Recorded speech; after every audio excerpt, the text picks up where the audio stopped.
Hello and welcome back to the another episode of the Hindu News Analysis.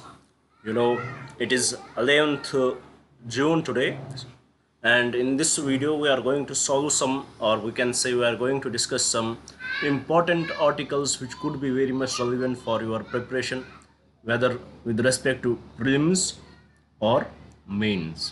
So we are going to discuss these articles in that way, which will contain the prelims perspective as well as the mains perspective.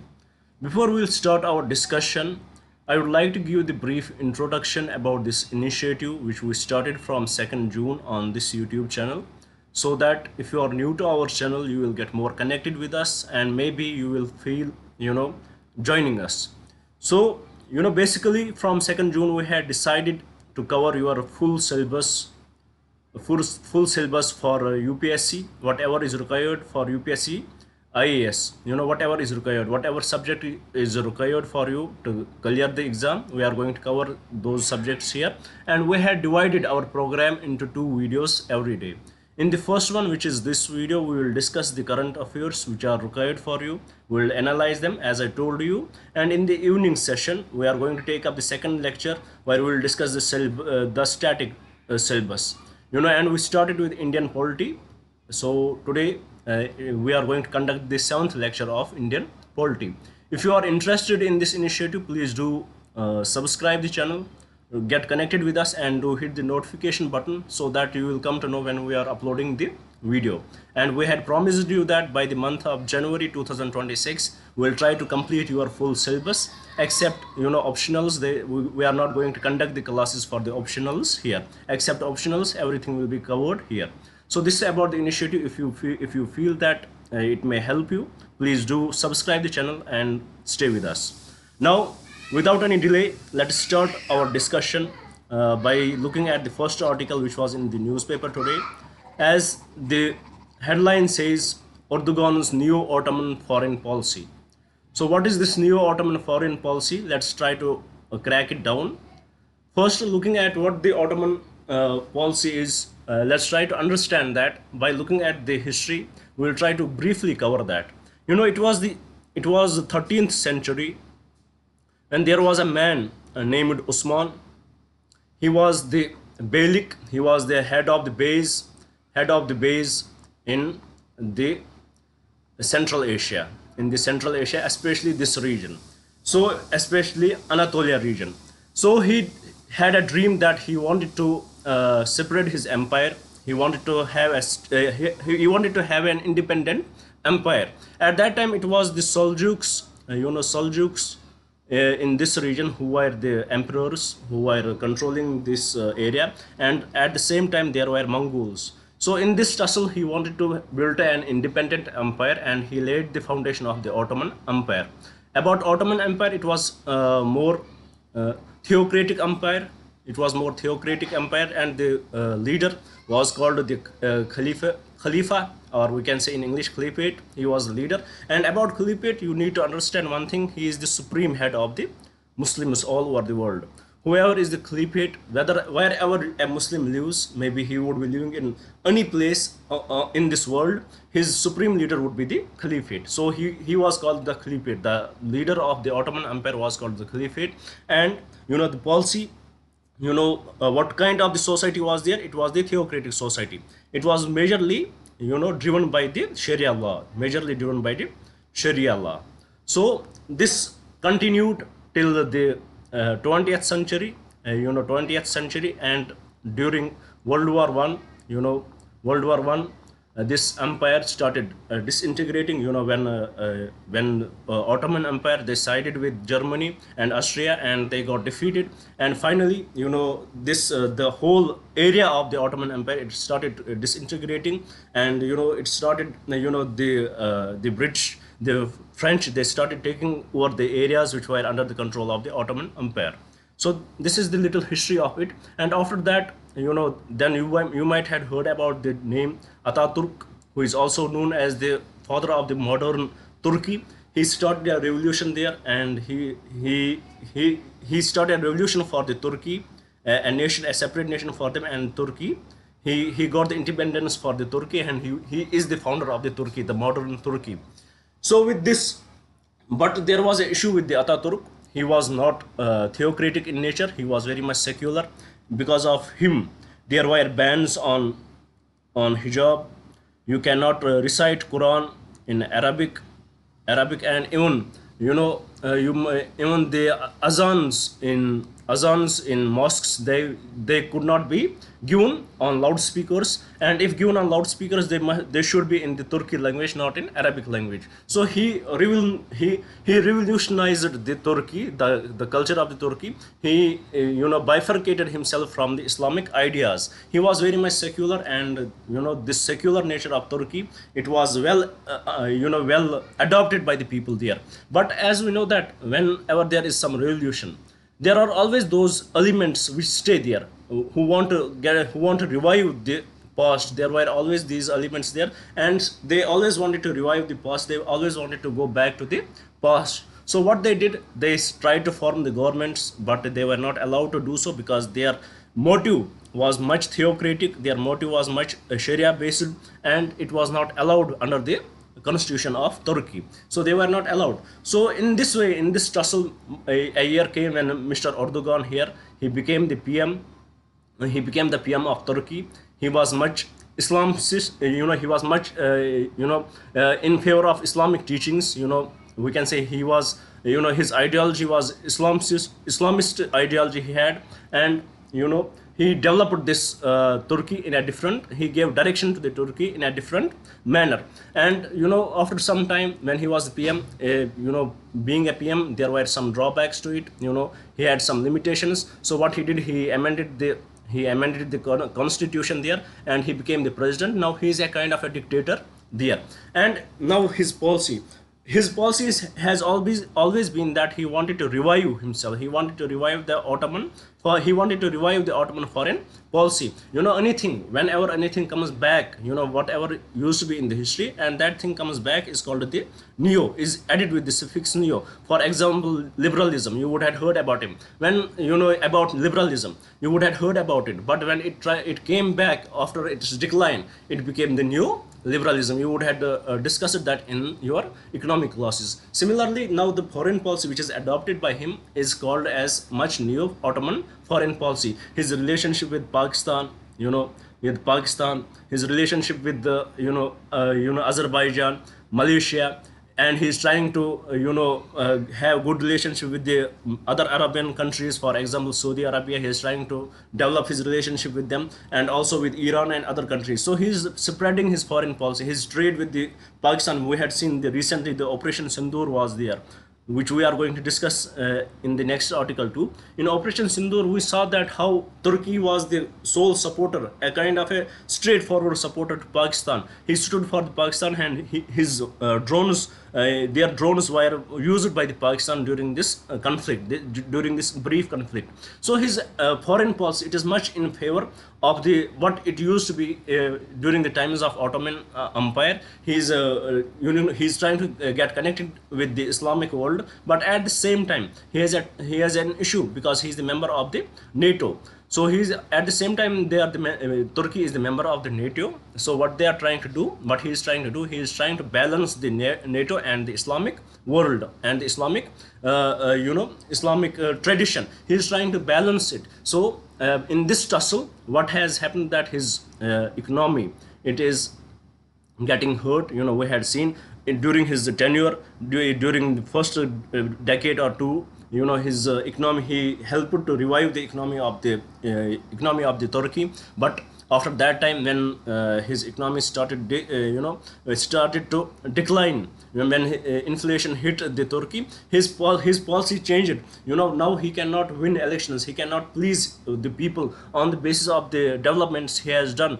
Now his policy was, he was pressured in a way to go to the other extent, and his the approach changed. He started behaving like the Islamist He's starting behaving. He in a way used the religion as a tool to get the popularity in that nation. So this is the whole crux of this article. How earlier, in after World War II, the Turkey, it is domestic politics changed, it is nature changed, how it became the secular, but the fringe elements in the Turkey, they were always try to revive it. And in 2000, a man came in, he became the PM, and once he became the PM, his tilt towards those people, it showed into his foreign policy. He lifted the bans on hijab, he lifted various bans which were imposed on the Muslims there. Even though he converted the Hagia Sophia, which was earlier the church, then it was converted into mosque, then it was converted into the museum, and he reconverted that back into the mosque. So all his policies show that he is trying to get back to the Ottoman era. He is trying to become the new Ottoman.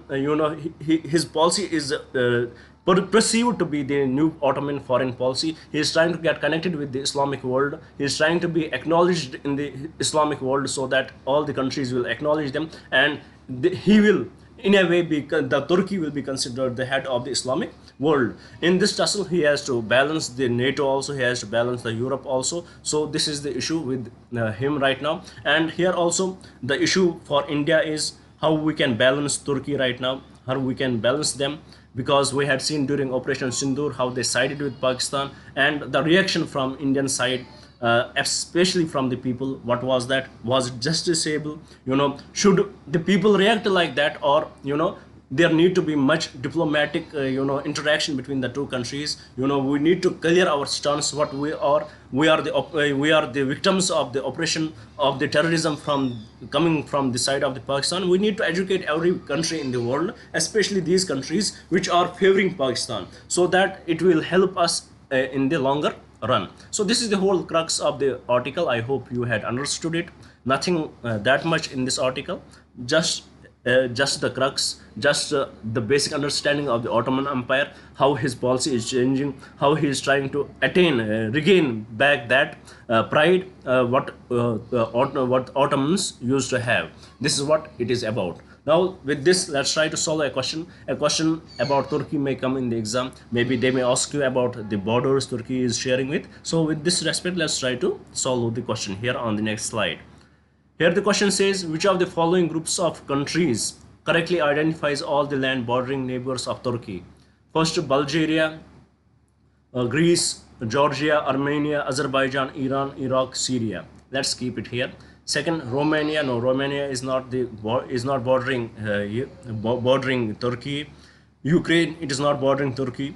Russia, it is not bordering Turkey directly. So with respect to this question, what would be the correct answer? Here we have to identify you may not remember everything, but few elements you may remember, and you can eliminate the options. Like in the second one, we remember that Romania is not bordering it. In the third option, we remember that Ukraine is not bordering it. In the fourth option, we know that Russia is not bordering directly it. So the correct option would be option A. So in this way, the questions may be asked in the exam. That's why we read the current affairs. We need to know, we need to go through every dimension, why it is in news, how it is relevant for us, why Turkey's foreign policy is relevant for us. That is why we are discussing it. It is relevant for our foreign policy too, for our stability too. But for UPSC aspirant, why do we need to know about Turkey, what is happening there? Because questions about it may be asked, and in this way they are asked. So this is how you should prepare for it. Now with this, let's move to the another article and try to solve it. Let's see what is given in there. Well, the article here is talking about the hazards of going global on India-Pakistan issue. You are very much aware of what happened in Pahalgam. What happened in Pahalgam, how innocent civilians were killed there. Innocent civilians were killed there by the terrorists. These brutal terrorist attack was there, and it killed almost 27 innocent civilians. So we know that who is sponsoring, if not directly involved, but who is sponsoring the terrorists in this region. It is Pakistan. We know that it is Pakistan who is sponsoring them. It is Pakistan who is, again, whose policy has been that we should bleed India. through 1,000 cuts. We should bleed India through 1,000 cuts. It has been the policy of the Pakistan. So with respect to that, there was the tussle now between India and Pakistan. We know it is the Pakistan because of whom these terrorist attacks are happening in the region of Kashmir especially. So what we did, we responded with the Operation Sindoor. First we suspended in a way the Indus Water Treaty. We suspended that treaty, and finally there was direct operation called Operation Sindoor. Everybody knows about it. There is no need to discuss it. After that, what happened?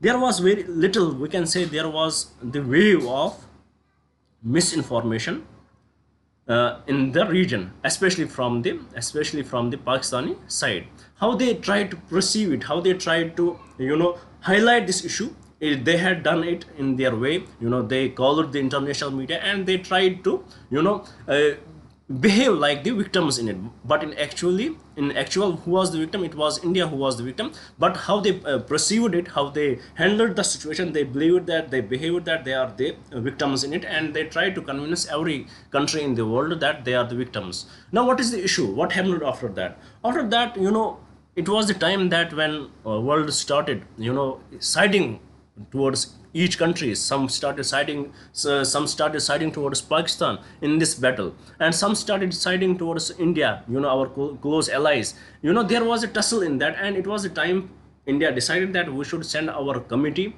to the world tour, where they will visit every country and they will put forward their objective. The committee will put forward their objective, how they had been the victim of terrorist attacks since India and Pakistan became, how we are being the victim of terrorist attacks. So we send this committee. But here the report says, it is not the good idea that from this reporter, he says that it is not good that we should have sent this committee. Why? Because he finds there is a fault in it. There is an underlying fault in it. Our aim since the independence of our country, our aim has always been that we are going to be a developed nation where we will work on our economy. But at the same time, the Pakistan's aim, it is much theocratic. It is much, their aim is much involved in India's politics. Their aim is much involved in the Kashmir issue. They had always been involved in the Kashmir issue. The nature of the society in the Pakistan is very, very well known to everybody. So we always wanted that we should be dehyphenated. We should be hyphenated from Pakistan. We should be dehyphenated from Pakistan. We should be looked as an independent country, as an independent and sovereign country. We should not be compared. With the Pakistan. But there was always an issue of the Kashmir. The issue of the Kashmir was always there. The atrocities what Kashmir faced in the 1947 when Pakistan attacked Kashmir, when Kashmir was the independent princely state, and after that attack, the princely state, it sided with the India. So this attack, it was very much crucial. The matter went to UN. UN called it as a disputed territory. UN called it as a disputed territory. But whether it should have been called as the atrocities from the Kashmir, from the Pakistani side, but UN called it as a disputed territory. Why? Because the major runner of the UN was USA, and USA was siding with the Pakistan during that time. During that phase, USA was siding with Pakistan. So this is how the history has been, and India has worked so hard in claiming this, that there should be dehyphenation from India and from Pakistan and India. And also this Kashmir issue, it has seen the atrocities of the Pakistan rather than it is the bilateral issue, or rather than it is the disputed territory. So in this way, India, it has always tried to highlight the atrocities of Pakistan. But till 2001, the things did not change. But after the 9/11 attack, world tried to perceive the terrorism in a different way. World tried to perceive terrorism in a different way, and there was no scope for the violence. Even if the country is, even if you are being colonized by any country, even if you are being attacked by, politically attacked by any country, even if you are, even if you are in a way, you are militarily engaged by any country, the violence from the non-state actors is not the solution. So it was highly condemned, and after 2001 the situation started to change. The dehyphenation of India and Pakistan started to change. Now after this Operation Sindoor, what the author here is trying to say that, irrespective of sending our delegations to different countries, what we should focus on, we should majorly focus on what we should focus on securing our borders. We should focus on security of our country, and if such acts, we should our military should engage in it, rather than telling the world what our stance is, and what we believe in. And at the same time, what is the drawback of it, that if we will start going to the world and telling them that the issue, world may not understand that right now, because there are many countries who are not aware of the Kashmir issue.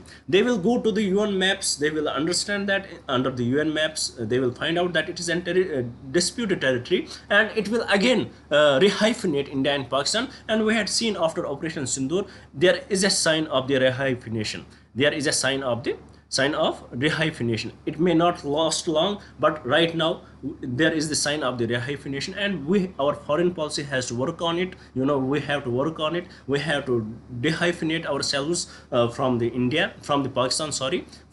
We have to dehyphenate ourselves from the Pakistan, and we have to sort this issue bilaterally, rather than involving other multilateral countries, rather than involving multilateral organization. This is the whole crux of the article. I hope you had understood it. Now with this, let's try to solve a question which may be relevant for your prelims exam, a very basic question which you should be very much aware of. Here the question says, consider the following statements regarding the Indus Water Treaty. First statement, the treaty was brokered by the World Bank, 100% correct. Under the treaty, India has exclusive control over the waters of the eastern rivers Ravi, Beas and Satluj, correct. Pakistan has exclusive control over the waters of the western rivers Indus, Jhelum, Chenab, correct. The treaty has provisions for a permanent Indus Commission to resolve disputes, correct. So with respect to this question, all the four statements are correct. And right now it is under abeyance, it is being suspended. So let us see what will happen with respect to this treaty. The time will decide it. So till now, I hope you had understood the both articles, which may be relevant for your mains exam. The Ottoman new foreign policy of Ottoman Empire, how it can be relevant for India, what India's approach should be if we will compare it with the past, how our relationship had been, and right now how our relationship is going on, the tussle between India and Pakistan, how it has impacted the relationship between India and Turkey, and what India should do in ending this gap between India and Turkey. So this can be relevant for you. And also this article, which is about the approach which we took after the Operation Sindoor. Now with this, let's move to the third article of today's discussion. Let's see what we have brought today. Well, the article here, as the name suggests, it is basically talking about the new education policy, the dispute, new education policy, the dispute between Tamil Nadu government and the central government Well, let's start this story from 2020, when the new education policy came in. 2019, sorry, when the new education policy came in. About the new education policy, there are few important things which you need to know, which are very much relevant with respect to this topic. What are those important things? First, that new education policy, it focused on three language model. It focused on three language model, that in every state this three language model should be applied, which should be compulsorily taught to the children. What are these languages? It can be the native language, maybe for example in Kashmir it can be Kashmiri, in Tamil Nadu it can be Tamil, and then English would be the second language, and third language of their own choice. So it was this new education policy, it was perceived by the South Indian states that the center is trying to impose what they are trying to impose the Hindi on them. The new education policy of 2020, the center is trying to impose Hindi on them, and they did not invoke it in their state. They did not apply it in their state. So they did not like the three language policy. So this is the issue. But here, this is the issue. Now here comes the discussion. This is the issue. Please remember that. What is the issue? Why there is tussle between the central government and Tamil Nadu government? It is because of the new education policy, the three language model. So what is the story now? You know, after, you know, when right to education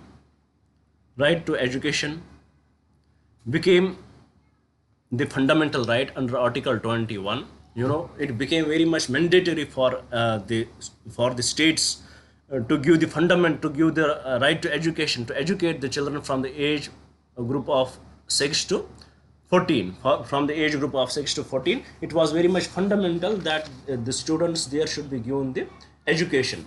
The students in those states, the children in those states should be given the proper education. So under this age group, under this age group from 6 to 14.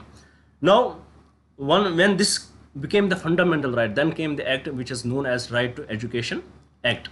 Under this Right to Education Act, it gave the reservation, 25% reservation, even in private schools for the economically weaker sections, that those, if in a state there are economical weaker sections and there is a private school nearby, they should give 25% reservation to them, so that they get the education, and this burden would be provided to them by whom? By the government. And in this we have the Swarga Shiksha Abhiyan. We have the Swarga Shiksha Abhiyan. We have the Swarga Shiksha Abhiyan, which helped in integrating the education. You know, earlier the education system used to be in compartments, for example, primary, secondary, and tertiary, or we can say high school, higher secondary. Now it integrated it from the primary to 12th. So under this Swarga Shiksha Abhiyan, what it did, the earlier earlier schemes which were there, it integrated that. For example, Swarga Shiksha Abhiyan, Rashtriya Madhya Shiksha Abhiyan, and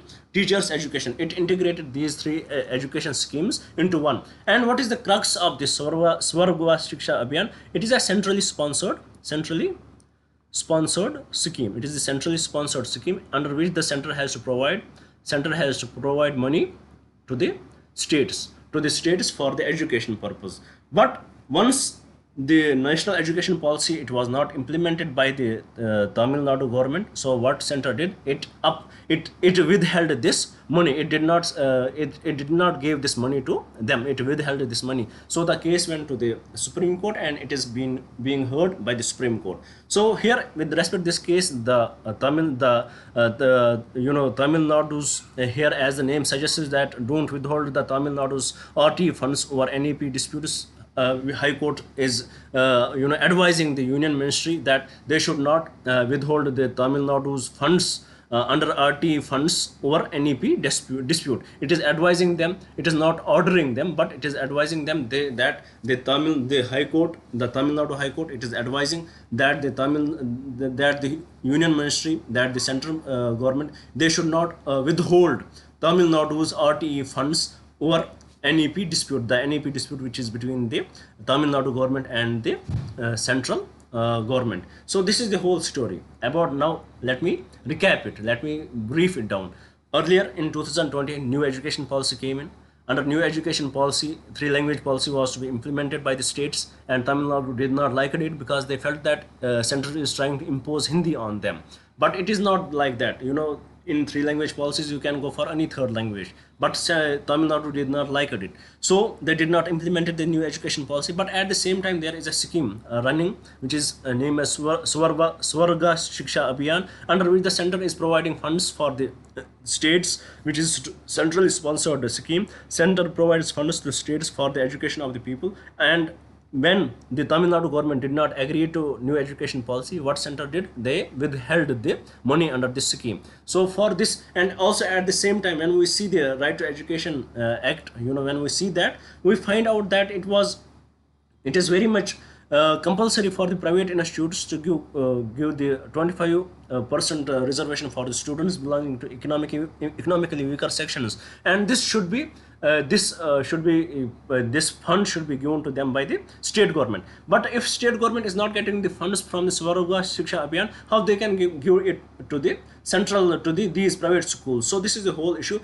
At the end, who is going to suffer from this? It is the students who are going to get suffer, who is going to get suffered from this. So right now it is prime time for the central government as well as the state government to understand the issue. Central government should act more maturely. They should release the funds for the students, because it is the students who are going to suffer at the end. So please release the funds for them so that they can continue their education in the best way possible, as as promised by the constitution under article 21A, that right to free and compulsory education, as it became the fundamental right for the for between the age group of 6 to 14 years. So this is the nutshell of this article which you need to know. Now with this, let's try to solve the question which can be relevant from this article here. Here the question says, with reference to Samarga Shiksha Abhiyan, consider the following statements. First statement, it is an integrated scheme for school education from preschool to class 12, correct. Second, it subsumes three erstwhile centrally sponsored schemes. First, Sarva Shiksha Abhiyan, Rashtriya Madhyamik Shiksha Abhiyan, and Teacher Education 100%, correct. Third, the scheme aims to support states and UTs in implementing the recommendations of the National Education Policy and Right of Education to Free and Compulsory Education Act 2009, 100%, correct.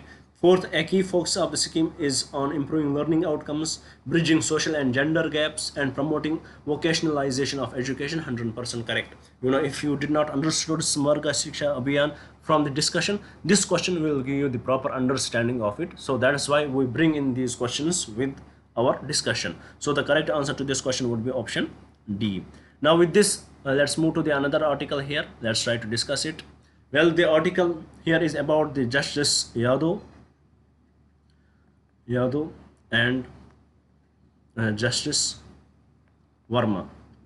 Who is this Justice Verma? Involved in corruption. We discussed about him.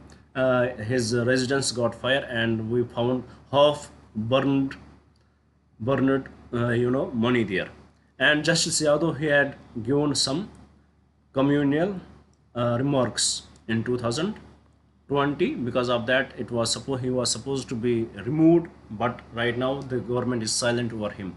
But the discussion is over Justice Verma. The article here says that the removal of the Justice Verma, the High Court judge. Usually you would see that impeachment of the judges or impeachment of the governor, but constitutionally this term is not correct for these offices. The impeachment in our constitution is only used for president. Impeachment is only used for president. And what impeachment means, it is the process of removal. Once the impeachment is completed, then the president is removed. The process of removal is called impeachment. So here, with respect to Justice Verma, he was involved in the corruption case, because of his residence, the incident at his residence. And after that, there were allegations against him. The Chief Justice of India, what he did, he formed the 3-member committee which would investigate over him. It was the committee formed by him, so we can say it was the indoor committee formed by him. In this committee, it was finalized that he is the guilty, and he was asked that please resign, but he did not resign. He told them, please go to the Lok Sabha, go to the parliament, tell them to remove me. Now the issue would go to parliament. Here the law minister is saying that the report of this committee for the removal of the justice, High Court judge or Supreme Court judge, what is supposed that first there should be the bill should be introduced either in Lok Sabha or the Rajya Sabha, and it should be supported by 100 members in Lok Sabha and 50 members in Rajya Sabha, which we discussed in our earlier class also. And also there should be the investigation, in-house investigation of this crime, of his actions. When once the in-house investigation, it should be done by 3 members. Once this in-house investigation is done, then only it will be introduced, and when passed by the both houses, the president will give the final order. So here the law minister is saying that they are not going to follow this procedure.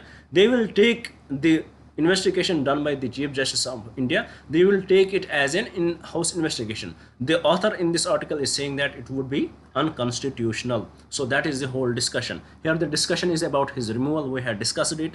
Here what is the issue, the coming issue, the law minister is highlighting that the in-house investigation done by the Chief Justice of India, they are going to replace the in-house investigation which they have to do for this case by the in-house investigation done by the Chief Justice of India. We don't need to remember who are the members of it, because that is least relevant for us right now. So this is, but for the members in the parliament, who would be the members for the in the parliament investigation? It should be the Chief Justice of India, it should be the Chief Justice of the High Court, and any distinguished jurist, these three members will investigate in the parliament. In the Chief Justice of India's three-member investigation, it does not matter for us to know that. So here the question comes, the Kapil Sibal says that it would be unconstitutional if this procedure is followed, and at the same time he highlights that there is so much fire on this issue, on the issue of Justice Verma's corruption. But why the government is silent on Justice Yadav's remarks, which were very much communal, which were very much anti integrity of the country? Why the parliament is quiet on him? So this is the issue, this is the news right now. So with this, let's try to solve a question which could be relevant from this article. Here the question says, with reference to the removal of High Court judge in India, consider the following statements. First statement: a High Court judge can be removed from office by an order of president. It is finally it is the order of the president which will prevail. 100% correct. The ground for removal is misbehavior or incapacity. 100% correct.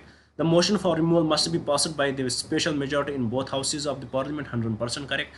Fourth, the process of removal of High Court judge is the same as that of a Supreme Court judge. Correct. So with respect to this question, all the four statements are correct, and from the code given below, the correct code would be option D. With this, I hope you had understood this article as well. Now let's move to the last article of today's discussion and see what we had brought here. Well, the article here is about the initiate proceedings to elect deputy speaker, says Kharge in letter to Modi. You know, Mr. Kharge, he sent a letter to Modi. He said to Narendra Modi, sir, look at Article 83 of the Indian Constitution and see what does the Article 83 say. Let's discuss that. What does the Article 83 say? Why it is in news right now? What is the dispute over, and how this dispute can be solved?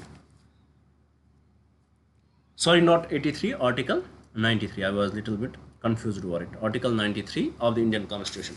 Let us see what does the Article 93 says. Article 93 says, House of the Lok Sabha shall elect. What does Article 93 say? House of the Lok Sabha shall elect. Whom they have to elect? 2 members. What are these members? First one, it is Speaker. Second one, it is Deputy Speaker. So the House of the member, it becomes very much mandatory for them. They have to elect Speaker and the Deputy Speaker. And there is, after this, there is a line which has the discussion, because of which we don't have the Deputy Speaker elected right now. What is that line? It as soon as possible, as soon as possible, or as soon as may be. You know, as soon as maybe you have to elect the Speaker and the Deputy Speaker as per the Article 93 of the Indian Constitution. And the Mr. Kharge says to the PM Modi, sir, look at Article 93. What does it say? That we should have a Speaker, we should have a Deputy Speaker. But from 2019 till 2024 now, 2025 now, we had not first time elected the Deputy Speaker. So it is prime time for us to elect the Deputy Speaker. Till now, from in the 17th Lok Sabha, we had not elected the Deputy Speaker, as well as in the 18th Lok Sabha, we did not elected the Deputy Speaker. So it is look at the article. It is mandatory. We shall have the Deputy Speaker. Why we are not electing it? So about the Deputy Speaker, who elects the Deputy Speaker? Who conducts the election of the Deputy Speaker? It is the Speaker. It is the Speaker who will conduct the election of the Deputy Speaker. You know, Actually, what the Kharge should have done, he should have written this letter to the speaker. But we know how our government is working right now. We know that speaker, even though it is from the political party, it was assumed to be the independent authority. But we know the conditions are different. So Kharge wrote it to the PM that there should be the speaker, there should be the deputy speaker, and about deputy speaker we follow a convention. What is that convention which we follow? That deputy speaker, he should be from the opposition political party. He should be from the opposition political party who will head if the deputy speaker, if the speaker is not there. So this is the whole discussion. He wants that there should be the deputy speaker, as from 17th Lok Sabha from 2019 we had not elected any deputy speaker, which is very much against the rules of the constitution, as the constitution is very much clear that there shall be the speaker and the deputy speaker, you know, as soon as possible. It does not mean that after the tenure of the Lok Sabha is over, we did not elected them, that we are waiting for the as soon as possible. It may be conceived as anti-constitutional.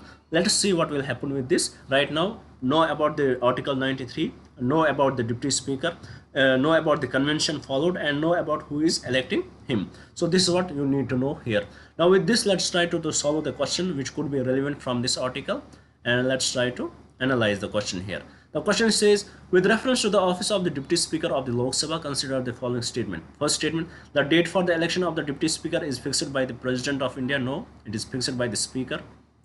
Second, when presiding over a sitting of the House, the Deputy Speaker has the same powers as the Speaker and their ruling cannot be appealed to the Speaker. Correct. Third, the Deputy Speaker is not subordinate to the Speaker but is directly responsible to the House. Correct. Fourth, the Constitution of India explicitly mandates that the post of the Deputy Speaker must be offered to the principal opposition party. No, it is followed by the convention. Followed by the convention, not the Constitution says something like that. So fourth statement is incorrect. So with respect to this question, what are the correct statements? Correct statements are statement 2 and statement 3. And from the code given below, the correct code would be option B. With this, we complete our today's discussion. I hope you would have liked the video. I hope you would share it with your friends. And I definitely hope you would subscribe the channel. You know, there was another article which talked about the population of India, how, you know, how by 2070 we are going to achieve the stability, because, you know, the replacement rate in our country is something around 1.9, and when we compare it with Afghanistan, they have 4.7, and Pakistan they have 3.4. In China they have the replacement rate of 1, you know, very less. We had already passed the population of China, and now we are going to get stability by 2070. Our population will get stability because we are reducing the replacement rate. Ideally, what should be the replacement rate? It should be 2.1.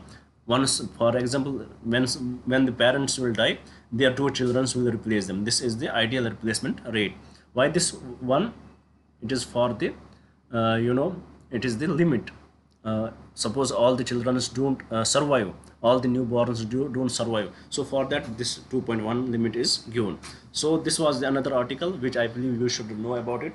With this, we will conclude our discussion. Thank you for staying with me. Thank you very much, and have a nice day.